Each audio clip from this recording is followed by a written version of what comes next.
عبور حاصل کیا تو یہاں تک کہ جو ہے نا وہ پھر یہ تقریباً 15 سال کی عمر میں انہوں نے یہ تمام علوم پڑھ لیے ہوئے تھے۔ تو 17 سال کی عمر میں انہوں نے درس و تدریس کا باقاعدہ سلسلہ شروع کر دیا تھا۔ بہت ذہین اور بہت جو ہے نا وہ علم کے اندر مانے ہوئے حضرت شاہ ولی اللہ محدث دہلوی تھے۔ ان کی تاریخ وفات جو ہے وہ تقریباً 1762 عیسوی میں اس دنیا فانی سے کوچ کر گئے، یعنی 1703 میں پیدا ہوئے اور 1762 میں اس دنیا سے چلے گئے۔ نام ان کا قطب الدین، اور ان کے والد نے ساتھ ولی اللہ بھی ان کا نام رکھا، شاہ ولی اللہ محدث دہلوی۔ اسی نام سے زیادہ جو ہے نا یہ مشہور بھی ہوئے ہیں، اور دین کی بہت ساری ان کی خدمات ہیں۔ تو ان میں سے جو ہے نا وہ ہم کچھ کا یہاں پہ ذکر کرتے ہیں، چونکہ یہاں پہ بی ایس آنر میں اتنی ڈیٹیل کی ضرورت نہیں ہوتی، بچے پریشان ہو جاتے ہیں۔ وہ دوسری جو ہے نا وہ بکس ہیں ان کے پاس پاک اسٹڈی کی، جن کے اندر جو ہے نا وہ اشعار بھی دیے گئے ہیں، تو اشعار یاد کرنے کی یا اس کی تشریح کی کرنے کی ضرورت بھی نہیں ہے۔ صرف یہ جو ہیڈنگز میں یہاں پہ آپ کو بتاؤں گا، ان کو آپ نے جو ہے نا وہ اچھے طریقے سے سمجھ لینا ہے۔ حضرت شاہ ولی اللہ محدث دہلوی کی جو دین کے لیے، قوم کے لیے اور معاشرے کے لیے خدمات ہیں وہ کبھی بھلائی نہیں جا سکتی۔ سب سے بڑا جو ان کا کارنامہ ہے وہ یہ ہے کہ انہوں نے قرآن پاک کا فارسی میں ترجمہ کیا۔ یہ ان کی دین کی پہلی خدمت ہے۔ 1738 میں آپ نے فتح الرحمن کے نام سے قرآن پاک کا فارسی میں ترجمہ کیا۔ تو یہ کویسچن بھی آ سکتا ہے کہ حضرت شاہ ولی اللہ محدث دہلوی نے جو قرآن پاک کا ترجمہ لکھا ہے اس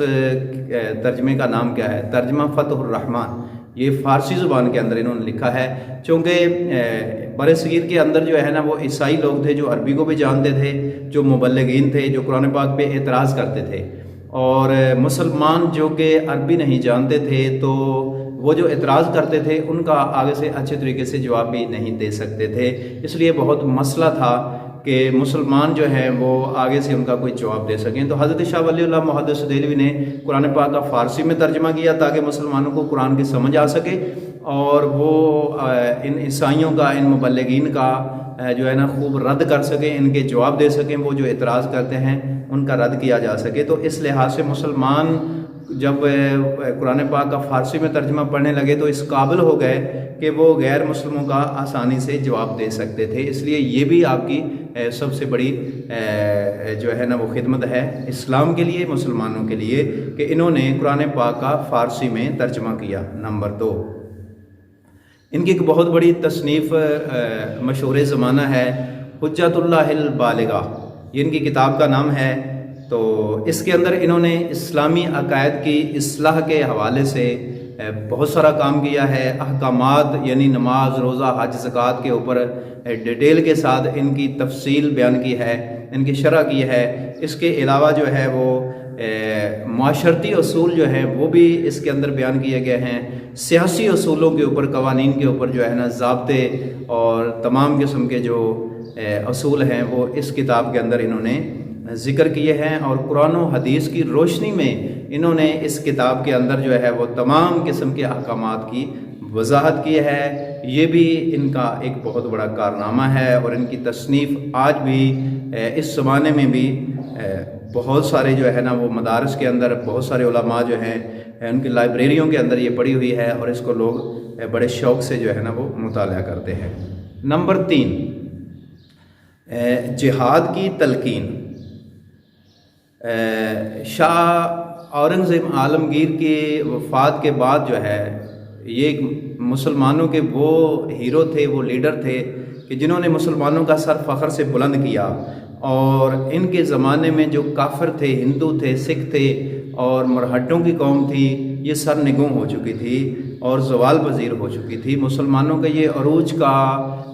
زمانہ تھا، لیکن ان کی وفات کے فوراً بعد ہی یہ عروج تھا آہستہ آہستہ زوال میں بدلنا شروع ہو گیا، اور مسلمانوں نے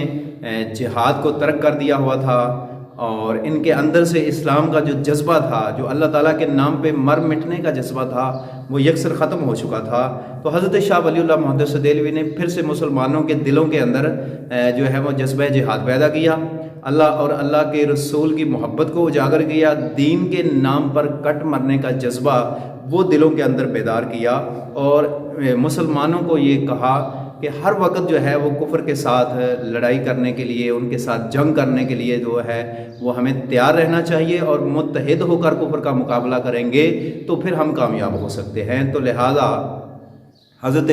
شاہ ولی اللہ محدث دہلوی نے مسلمانوں کو جہاد کی تلقین کی، جہاد کا جذبہ ان کے دلوں کے اندر پیدا کیا، تو یہ بھی ان کا ایک بہت بڑا کارنامہ ہے، بہت بڑی خدمت ہے، تو اس کو بھی آپ نے سمجھ لینا ہے۔ اس سے جو ہے نا وہ فائدہ کیا ہوگا کہ جب مسلمان جو ہے، چونکہ یہ موت سے ڈرتا نہیں ہے، جب اس کے اندر جذبہ جہاد آتا ہے تو یہ بڑی بڑی قوتوں کے ساتھ ٹکرا جاتا ہے، بڑی بڑی طاقتوں کو جو ہے نا یہ پاش کر کے رکھ دیتا ہے، جیسا کہ اس کی عظیم مثالیں جو ہیں وہ ہم نے جو ہے نا وہ زمانے میں دیکھی ہیں۔ تو لہٰذا ان کا یہ بھی کارنامہ ہے کہ مسلمانوں کو جہاد کے اوپر ابھارا تاکہ متحد ہو کر کافروں کے خلاف جو ہے نا ہم برسر پیکار ہو سکیں اور اسلام کا غلبہ ہو سکے، اسلام کو پھیلا سکیں اور کفر کی طاقت کو مٹا سکیں۔ نمبر 4 پہ جو ہے انہوں نے اجتہاد کی ضرورت کے اوپر زور دیا۔ اجتہاد کا معنی ہوتا ہے مسائل کو مل جل کر حل کرنا، یعنی یہ علماء جو فقہاء ہوتے ہیں، جو اہل علم لوگ ہوتے ہیں، وہ کسی مسئلے کا اگر حل نہیں مل رہا ہو تو مل کے قرآن و حدیث کی روشنی میں اس کا جو سلوشن تلاش کرتے ہیں، جو اس کا حل جو ہے نا وہ تلاش کرتے ہیں، اس کو اجتہاد بولتے ہیں۔ تو یہ بھی حضرت شاہ ولی اللہ محدث دہلوی کی کوششوں سے اس زمانے کے علماء کو انہوں نے جو ہے نا اس بات کے اوپر ابھارا اور اس بات کے اوپر زور دیا، علماء سے کہا کہ وہ موجودہ زمانے کے جو مسائل ہیں ان کو حل کرنے کے لیے اجتہاد سے کام لیں، یعنی قرآن و سنت کی روشنی کے اندر، قرآن و حدیث کی روشنی میں ان تمام مسائل کا حل جو ہے نا وہ تلاش کیا جائے۔ چونکہ جب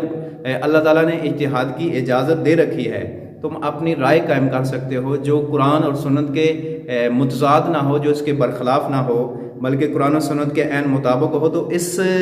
اجتہاد کو اجاگر کرنے کے لیے ان کی ایک تصنیف، ایک بہت بڑی اہم کتاب جو ہے عقد الجید فی احکام الاجتہاد و تقلید، یہ ان کی کتاب ہے۔ تو یہ جو ہے نا اپنی بک کے اوپر سے آپ نے اس کو مینشن کر لینا ہے۔ یہ کتاب جو ہے نا یہ بھی شارٹ آنسر میں بھی پوچھی جا سکتی ہے کہ اجتہاد کے اوپر حضرت شاہ ولی اللہ محدث دہلوی کی کون سی کتاب ہے، تو اس لیے جو ہے نا یہ عقد الجید فی احکام الاجتہاد و تقلید، یہ ان کی کتاب کا نام ہے، جس میں انہوں نے مسلمانوں کو اس بات پہ جو ہے نا وہ متفق کیا ہے، مسلمان جو اہل علم لوگ تھے، علماء تھے، کہ آپ مل کر جو ہے نا وہ دور حاضر کے جو جدید تقاضے ہیں اور ان کے مسائل ہیں ان کو قرآن و سنت کی روشنی میں حل کرنے کی کوشش کریں۔ نمبر 5 پہ ہے 2 قومی نظریہ۔ تو ہمارے جو اسلاف ہوئے ہیں، جو ہمارے بڑے ہوئے ہیں، بہت سارے، جیسے شاہ ولی اللہ محدث دہلوی، اس کے علاوہ جو ہے نا سر سید احمد خان ہیں، اس کے علاوہ کل ہم جو بات کر رہے تھے مجدد الفسانی رحمۃ اللہ تعالیٰ علیہ، یہ 2 قومی نظریے کے سارے لوگ یہ حامی تھے، انہوں نے اس کی حمایت کی، بلکہ اس کے اوپر بہت سارا کام کیا، اور مسلمانوں کے دل کے اندر ایک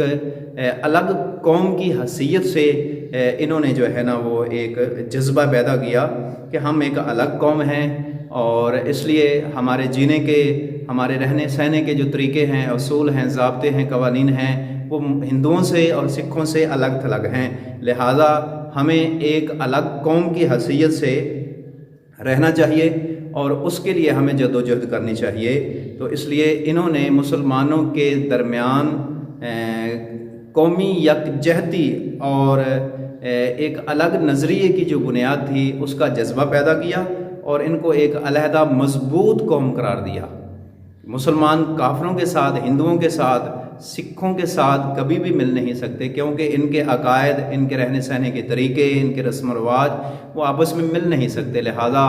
حضرت شاہ ولی اللہ محدث دہلوی جو ہے یہ بھی 2 قومی نظریے کے بہت بڑے حامی تھے۔ اسی کو بنیاد بنا کر انہوں نے مسلمانوں کی جو آنے والے وقت میں اساس تھی، جو ان کی بنیاد تھی، اس کو اور بھی زیادہ مضبوط بنایا۔ اس کے علاوہ نمبر 6 پہ علماء کرام میں اتحاد کی کوشش۔ یہ ہر زمانے میں مصیبت اور بیماری رہی ہے۔ آج بہت سارے فرقے بھی ہیں، بہت سارے فتنے بھی ہیں، اور علماء جو ہیں وہ آپس میں ان کے بہت سارے اختلافات ہیں۔ تو اس زمانے میں بھی کچھ یوں ہوا تھا، جو مسلمانوں کے علماء تھے وہ دو حصوں میں جو ہے نا وہ تقسیم ہو چکے تھے۔ تو حضرت شاہ ولی اللہ محدث دہلوی نے جب دیکھا کہ مسلمان آپس میں ہی بٹے ہوئے ہیں، تقسیم ہوئے ہیں، تو یہ کافروں کا، ہندوؤں کا، سکھوں کا، مرہٹوں کا کیسے مقابلہ کریں گے؟ تو لہٰذا انہوں نے علماء کو جمع کیا اور ان کے اندر جو بنیادی اختلافات تھے ان کو ختم کیا، اور ان سے کہا کہ اپنی باہمی رضامندی کے ساتھ، باہمی مشاورت کے ساتھ جو بھی تمہارے مسائل ہیں وہ ایک پیج کے اوپر لائیں اور اس کا جو سلوشن ہے وہ نکالیں۔ تو اس طریقے سے انہوں نے علماء کے بیچ میں جو اختلافات تھے، جو انتشار تھا، اس کو بھی ختم کیا اور ان کو آپس میں قریب کیا۔ ان کے بیچ میں جو ہے نا وہ جو اصلاح کرنی تھی وہ کی، درستگی کی، اور ان کے جو آپس کے اختلاف تھے وہ ختم کیے۔ یوں حضرت شاہ ولی اللہ محدث دہلوی نے انتہائی سادہ اور اسلامی اصولوں کو اپنانے کے اوپر زور دیا۔ اسی طرح رفتہ رفتہ جو ہے اہل علم کے بیچ میں جو علماء کے درمیان اختلافات تھے وہ ختم ہوئے، اور انہوں نے آپس میں افہام و تفہیم کا راستہ اختیار کیا، جس سے آگے چل کے مسلمانوں کے لیے ایک خوشگوار فضا قائم ہوئی۔ نمبر 7 پہ ہے مرہٹوں کے خاتمے کے اقدامات۔ کیونکہ اس قوم کی وجہ سے بھی مسلمانوں کا بہت سارا نقصان ہو رہا تھا۔ یہ مسلمانوں کی یہ مساجد گرا رہے تھے، شہید کر رہے تھے۔ اس کے علاوہ مسلمانوں کے اوپر جو ہے نا وہ حملہ آور ہو رہے تھے اور طرح طرح کی اذیتیں دیتے تھے، اور مسلمانوں کو صحیح طریقے سے، آزادانہ طریقے سے جینے کے حق بھی حاصل نہیں تھا۔ اور اس کے علاوہ ان کی جو اسلامی رسومات ہیں، اسلامی رواج تھے، جو عبادات تھیں، ان کو بھی روکنے کے لیے انہوں نے بہت ساری کوششیں کی۔ تو لہٰذا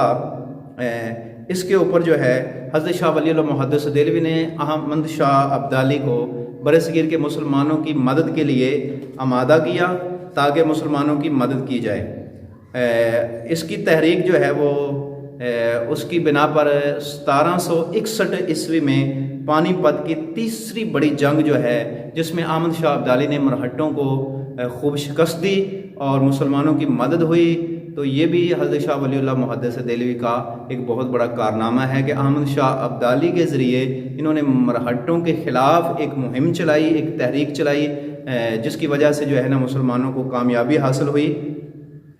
اور مرہٹوں کو اور ان کے اتحادیوں کو وہاں پہ ذلت امیز شکست ہوئی۔ تو اس طریقے سے جو ہے نا یہ بھی ان کا بہت بڑا کارنامہ ہے۔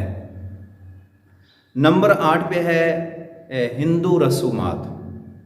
چونکہ مسلمان برصغیر میں ہندوؤں کے ساتھ ہی رہتے تھے، تو ان کے جو رہنے سہنے کے طریقے تھے، آج بھی بہت ساری رسمیں جو ہے نا وہ ہندوؤں والی وہ ہمارے اندر آ چکی ہیں۔ ہم ان کے اوپر جو ہے نا وہ عمل کرتے ہیں، جیسے شادیوں کے اندر، دیگر اور بہت ساری ایسے ہمارے تہوار آتے ہیں، ایسے مواقع آتے ہیں جن کے اوپر ہم ہندوؤں کے تہواروں کے جو رسمیں ہیں وہ مناتے ہیں۔ تو حضرت شاہ ولی اللہ محدث دہلوی جو ہیں انہوں نے ہندوانہ رسومات کو بھی ختم کرنے کے اوپر پورا زور دیا، مسلمانوں کی رہنمائی کی، یہاں تک کہ ہندو معاشرے کے اندر بیوہ عورت سے شادی کرنا معیوب سمجھا جاتا تھا، اس کو عیب سمجھتے تھے، اس کو عار اور باعث شرم محسوس کرتے تھے۔ تو حضرت شاہ ولی اللہ محدث دہلوی جو ہیں انہوں نے بیوہ عورت سے شادی کرنے کو سنت قرار دیا، اور یوں عورتوں کے حقوق کے اوپر بھی بات کی، اور اس کے علاوہ شرک جو ہندوؤں کی اور سکھوں کی گٹھی میں رچ بس چکا تھا اور اس کے کچھ اثرات مسلمانوں کے بیچ میں بھی آ رہے تھے، تو انہوں نے جو ہے نا وہ شرک کا بھی کلا کما کیا اور مسلمانوں کی اچھے طریقے سے رہنمائی کی، تاکہ وہ جو خالص دین ہے، نکھرا ہوا انتہائی خوبصورت دین ہے،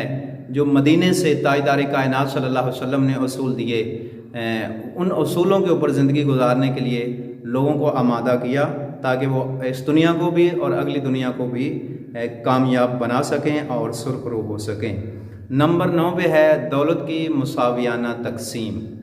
تو ہر معاشرے میں اور ہر زمانے میں یہ بات تو رہی ہے کہ دولت کی تقسیم کے اندر جو ہے نا وہ کوئی مساوات نظر نہیں آتی، غریب غریب تر ہوتا چلا جاتا ہے، امیر امیر تر ہوتا چلا جاتا ہے، جو دیگر معاملات ہوتے ہیں وہ غیر منصفانہ ہوتے ہیں، جس کی وجہ سے معاشرہ جو ہے نا وہ غربت میں پس جاتا ہے، غریب لوگ جو ہیں وہ مزید غریب تر ہوتے چلے جاتے ہیں۔ تو حضرت شاہ ولی اللہ محدث دہلوی نے کچھ اصول، کچھ ضابطے جو ہے نا اس بات کے اوپر قائم کیے کہ دولت کی مساویانہ تقسیم ہونی چاہیے، غریبوں کا بھی خیال رکھنا چاہیے، جو نادار طبقہ ہے، جو مفلس لوگ ہیں ان کی ناداری کا خیال بھی رکھنا چاہیے، ان کو مناسب وقت پر جو ہے نا پیسوں کی ترسیل ہونی چاہیے اور ان کی مالی امداد ہونی چاہیے۔ اور اس کے اوپر جو ہے نا وہ حکومت وقت کو جو ہے نا حضرت شاہ ولی اللہ محدث دہلوی نے اس بات کے اوپر آمادہ کیا کہ وہ مسلمانوں کی بھی ویسی مدد کرے جیسے وہ ہندوؤں یا سکھوں یا دیگر لوگ جو وہاں پہ اس کمیونٹی میں رہتے ہیں ان کی مدد کرتی ہے، ویسے مسلمانوں کو بھی بنیادی حقوق دیے جانے چاہیے۔ آخری پوائنٹ ہے آج کا جو ہے وہ ہے اقتصادی اصول۔ اقتصادیات کہتے ہیں معاشیات کو، یعنی کاروبار کو، تجارت کو، لین دین کے جو معاملات ہوتے ہیں، کاروباری جو نظام معیشت ہوتا ہے، اس کے اوپر بھی حضرت شاہ ولی اللہ محدث دہلوی نے اپنی کتاب میں بہترین اقتصادی اصول بیان کیے ہیں، جن میں جو ہے کام کرنے کے اوقات کار بیان کیے ہیں، رزق حلال کے اوپر زور دیا ہے، مزدور کی مناسب مزدوری اجرت کے اوپر جو ہے نا بات کی ہے، اور ٹیکس کی مناسب مقدار جو ہے اس کا تعین جو ہے نا وہ اپنی کتاب میں اس کے اوپر بھی بات کی ہے۔ تو یہ تھی کچھ شاہ ولی اللہ محدث دہلوی کی دین کی خدمات، جو میں نے انتہائی اختصار کے ساتھ، تاکہ ویڈیو اتنی لمبی نہ ہو جائے کہ بچے جو ہے نا پھر وہ ان کے لیے دیکھنا بھی دشوار ہو جاتا ہے۔ تو مجھے امید ہے کہ آپ نے اس کو اچھے طریقے سے سمجھ لیا ہوگا۔ اگر کسی بچے کو کہیں سے سمجھ نہیں آئی تو وہ نیچے ویڈیو کے نیچے کمنٹس میں مجھے ضرور بتائے، وہاں پہ کمنٹس میں وہ جو بھی اس کا کویسچن ہے وہ لکھے تاکہ میں اس کو دے کر اس کا آنسر دے سکوں۔ آپ لوگ نہ کمنٹس کرتے ہیں، نہ ہی اس کو ویڈیو کو لائک، اگر آپ کو پسند آئے لیکچر تو اس کو لائک بھی ضرور کیا کریں، اس کا کوئی جو ہے نا وہ مسئلہ نہیں ہے۔ تو لہٰذا اللہ تعالیٰ کی بارگاہ میں دعا ہے کہ آپ لوگوں کو اللہ تعالیٰ کامیابیاں عطا فرمائے، اور جس مشن کے لیے، جس مقصد کے لیے آپ تعلیم حاصل کر رہے ہیں، اللہ تعالیٰ آپ لوگوں کو اس میں کامیاب